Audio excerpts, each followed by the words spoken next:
Hello, boys. We're going to go over some Amazon builds today, which there's not too many.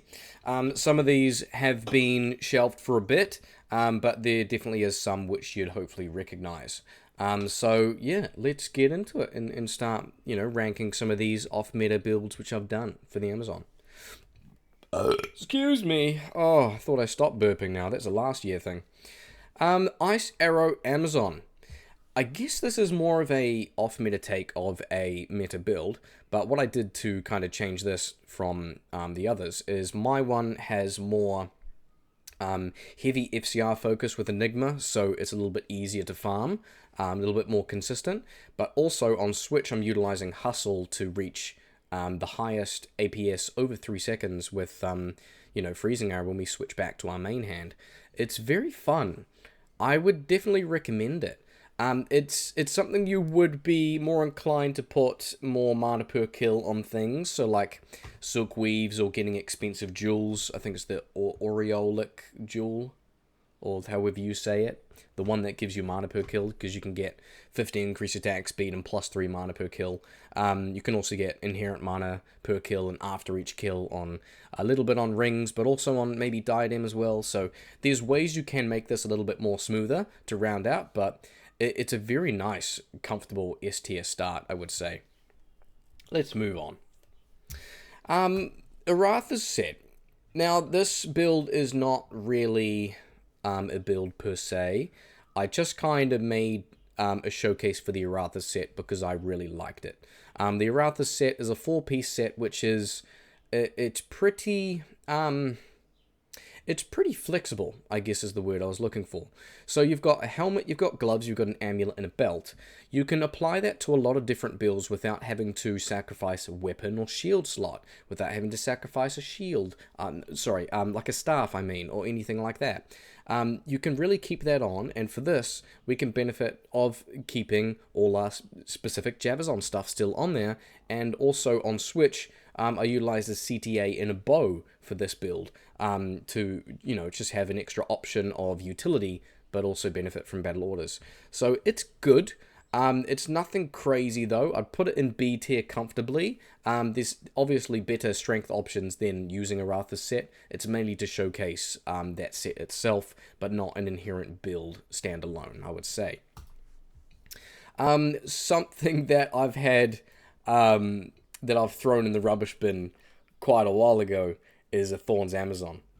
So I want to shout out Godenheim. I've seen him doing a whole bunch of pacifist runs and speed runs lately, and he made me look back at mine again recently, but I don't think I want to make a build on it. Yeah, so if you want to see it, go check out his channel instead. It'd be the closer option. But what I was trying to do with this when I was testing it is I was focusing on Players 8 cows predominantly and Players 8 areas. I wanted to see how high I can really amp up my Thorns damage.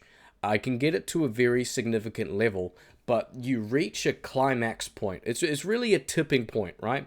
Where you get so much damage incoming that you can't even survive, and neither can your fucking decoy or your Valkyrie. It's kind of funny. Like, we're talking max inventory of anti-perfect bone breaks.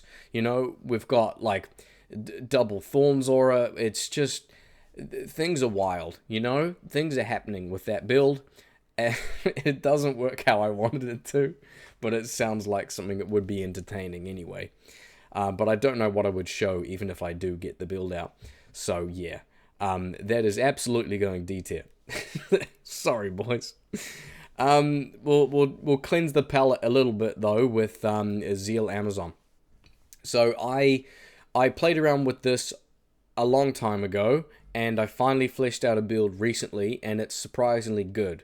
I messed around with some melee options before I kind of fleshed out the Zeal equivalent, and it's very nice. Although with the Amazon build, you're really only you're isolated to taking advantage of the passive tree when you're going for like a damage output of an O skill with passion, but it works very well. Even with minimal life, like even less than 3,000 life pool, you can still survive a lot. Like damage reduction, like dodge, void, evade goes so hard, boys. It's such a good option. It just falls short of damage output. You can still benefit using Berserk on here as well as Zeal, more so than other Zeal character variants, because this one, you don't really need your defense because of the passive skills. So that gives you a nice unique coverage to some immune type mobs, and I would actually put that in A tier comfortably. It's pretty nice. Even though things like, the Artha set, yeah, sure, it's a typical Javazon or typical Bozon, but in terms of ranking it as an off-meta build as a whole, it's pretty nice and tight and cohesive, I think. We'll put it in A tier, boys. We'll move on. Fireball Amazon. I've commented this maybe a few times. I've said it to a few boys as an absolute meme, but I've never shared anything about it because I don't want to. Absolute D tier. It's so bad. We've got two-piece Trangs, we've got Trang's Glove, we've got Trang's Belt to get Fireball, we've got enough plus skills on there to try and dish out damage. It's not good. You can go the Obsession route with plus skills, you can do Almost Robe with plus 3 to Fireball. It's terrible. It's an absolute meme, but the cast rate is abysmal on this build. It's really hard to try and get to work.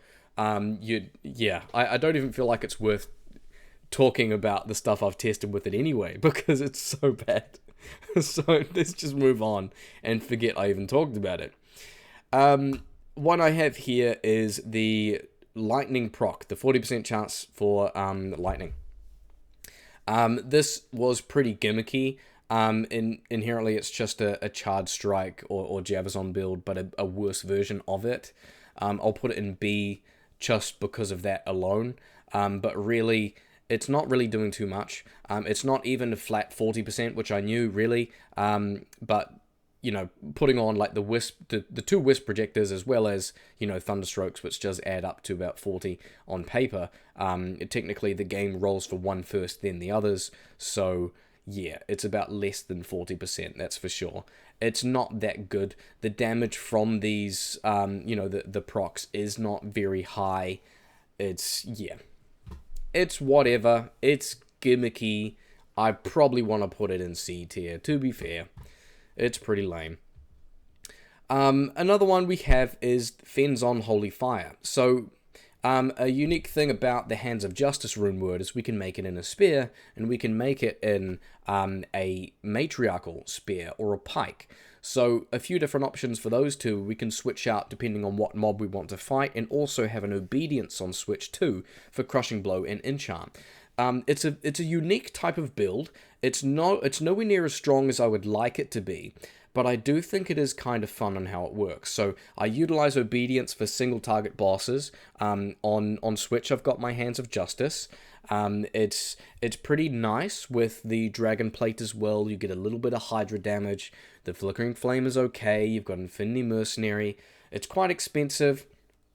The output is not really where I'd want it to be though.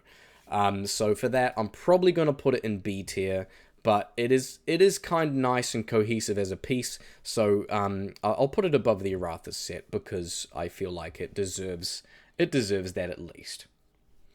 The last two I have on here, one is, it's one I'm currently working on, but it is absolutely S tier. So I want to make sure I've tested everything. I really want to cross my T's and dot my I's with this one before I show you boys this. It is a Fend bow hybrid. So to really knuckle it down, we're doing max Fend. We also have a decent investment into strafe, a little bit into multi-shot.